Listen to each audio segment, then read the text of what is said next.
नमस्कार प्यारे बच्चों, अनुपम पाठशाला में आपका हार्दिक स्वागत व अभिनंदन है। बच्चों, पाठशाला खुलने का समय हो गया है। अपने कहानियों की पोटली से एक बहुत ही ज्ञानवर्धक कहानी आपके सामने प्रस्तुत करने जा रही हूँ। बच्चों, कहानियों को इतना अधिक पसंद करने के लिए आपको अनेकों धन्यवाद।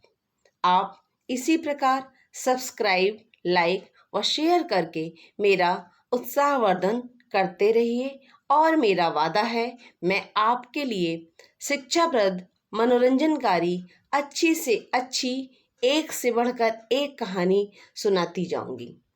अभी बच्चों, आज की बात है, एक बच्चे ने मुझसे कहा कि मैम, हाथी, चूहा वो सभी जानवर की कहानी सुनाइए। तो मैंने पूछा सबसे पहले क्या सुनाऊं? तो वह झट से बोला, मैडम, प्रथम पूज्य गणेश जी के वाहन चूहा की। तो बच्चों, मुझे बहुत अच्छा लगा। आपके कहने पर या आपकी मांग पर आज मैं चूहा की कहानी लेकर आपके समक्ष उपस्थित हूँ और मेरी कहानी का नाम है चूहा सौदागर। तो आइए बच्चों, अपनी मनपसंद कहानी की ओर। एक बार एक सौदागर मंडली में धन पैदा करने की योग्यता पर वार्तालाप हो रहा था, यानी बातचीत हो रही थी। उनमें एक चूहा नाम का सौदागर था। उसने कहा किफायत सारी करके, यानी कंजूसी करके धन कमाने में कोई आश्चर्य की बात नहीं है। मुझे देखिए, मेरे पास एक चवन्नी भी न होते हुए मैंने इतनी अधिक संपत्ति कमा ली है। तब सारे सौदागरों को अपनी कहानी सुनाई। अब देखिए उसने अपने बारे में क्या बताया। मेरे पिता एक बहुत बड़े व्यापारी थे। दुर्भाग्य से मेरे जन्म से पहले ही उनकी मृत्यु हो गई। दुष्ट रिश्तेदारों ने धोखा देकर मेरी माता से सब संपत्ति छीन ली। मेरी माता गर्भ के बच्चे की रक्षा करने के लिए वहां से भाग गईं और आकर एक रिश्तेदार के पास रहने लगी। वहीं मेरा जन्म हुआ। अब मेरी माता को आशा हो गया कि मैं बड़ा होने पर उनके भरण पोषण का भार संभाल लूंगा। वह मेहनत मजदूरी करके किसी प्रकार मेरा पालन पोषण करने लगी। गरीबी के कारण वह मुझे किसी पाठशाला में पढ़ने के लिए नहीं भेज सकती थी। उसने बहुत विनती करके एक अध्यापक को मुझे पढ़ने लिखने के लिए और हिसाब सिखाने के लिए तैयार कर लिया। इस प्रकार मैंने कुछ काम चलाऊ विद्या प्राप्त की। यानी ये जो चूहा सौदागर बहुत प्रसिद्ध था, ये स्कूल नहीं जा पाया क्योंकि पैसे का अभाव था और इनके पिता नहीं थे और माता इनकी मजदूरी करती थी। तो थोड़ा बहुत हिसाब किताब समझने के लिए और थोड़ा सा व्यवहारिक ज्ञान देने के लिए एक अध्यापक से इन्होंने बात की और वो तैयार हो गया। अब देखिए बच्चों क्या होता है, वो अपनी कहानी सुना रहे हैं। जब मैं बड़ा हुआ तब मेरी माता ने मुझसे कहा, तुम एक सौदागर के लड़के हो, व्यापार करो, ठीक है, यानी बिजनेस करो। तुम विशाखिल नाम के व्यापारी के पास जाओ। वह अच्छे परिवारों के निर्धनों को रुपया उधार दे दिया करते हैं। उनसे कुछ धन उधार लाकर कोई धंधा चालू कर दो। मैं अपनी माता के आज्ञानुसार उसके घर गया। जैसे मैं उसके पास पहुंचा, वह एक व्यापारी के लड़के से गुस्से में भरकर कह रहा था, तुम जमीन पर पड़ा हुआ या मरा चूहा देखते हो? यह भी सौदे की एक चीज है। इससे भी चतुर आदमी धन कमा सकता है। मैंने तुमको बहुत सा धन दिया था, उसको बढ़ाना तो दूर रहा, तुम उसके मूल की भी रक्षा नहीं कर सके और तुमने सारा धन नष्ट कर दिया। तुम बिल्कुल निकम्मे आदमी हो। जब मैंने उसे ऐसा कहते हुए सुना, तब मैंने उससे कहा, मैं यह चूहा आपसे एक धन की तरह उधार ले रहा हूँ। यह कहकर मैंने मरा चूहा हाथ में उठा लिया और विशाखिल को इसकी रसीद दे दी। किसकी? कि मैं एक चूहा ले जा रहा हूँ मरा हुआ। वृषाखिल ने वह रसीद अपनी तिजोरी में रख दी। मैं वहां से वापस चल दिया।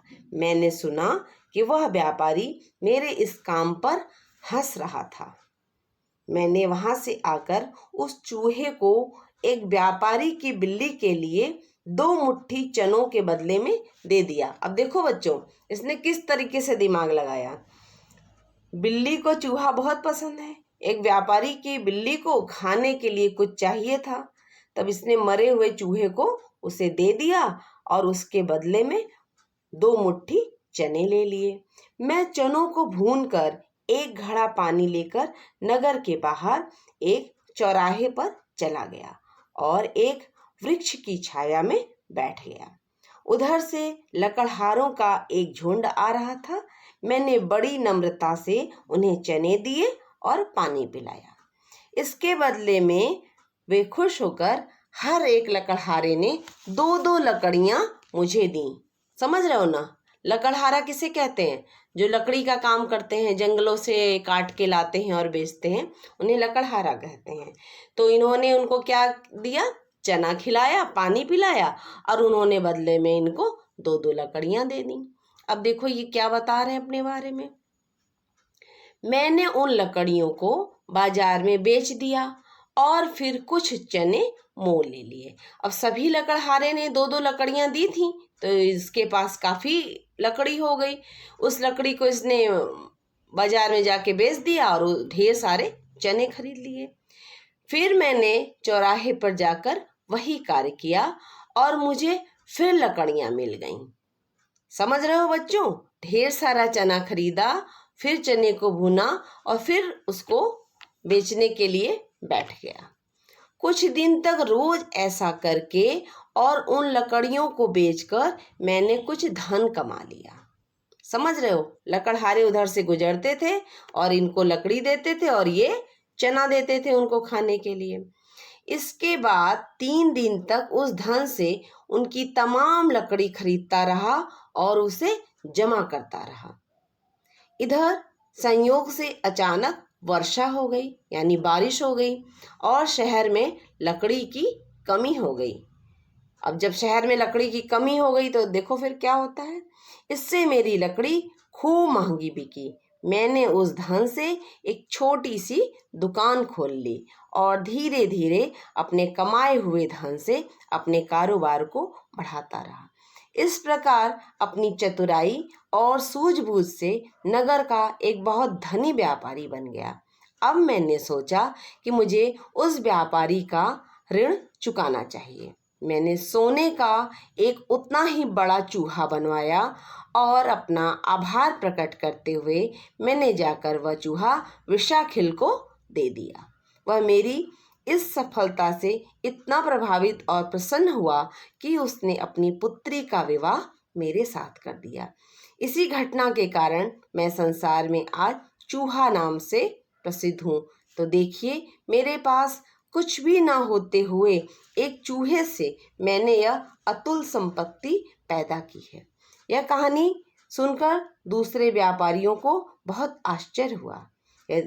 यदि कोई बिना किसी दीवार या आधार के हवा में चित्र बनाने लगे तो किसी को आश्चर्य क्यों नहीं होगा।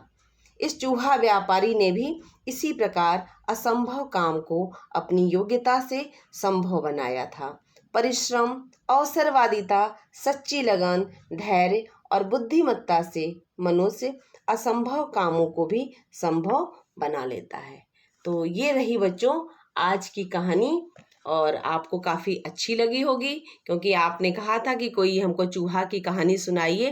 तो देखिए किस तरीके से इस व्यापारी ने चूहे से व्यापार किया और कितना बड़ा आदमी बन गया। और देखिए आपको इससे शिक्षा यही मिली होगी कि अगर हमारे अंदर लगन हो, धैर्य हो और निरंतर हम उस कार्य को करते रहें तो हमें सफलता अवश्य मिलती है। तो प्यारे बच्चों, आज की कहानी आपको कैसी लगी ये मुझे कमेंट बॉक्स में अवश्य लिख के बताइएगा। मिलते हैं अगले वीडियो में, तब तक के लिए धन्यवाद, नमस्कार।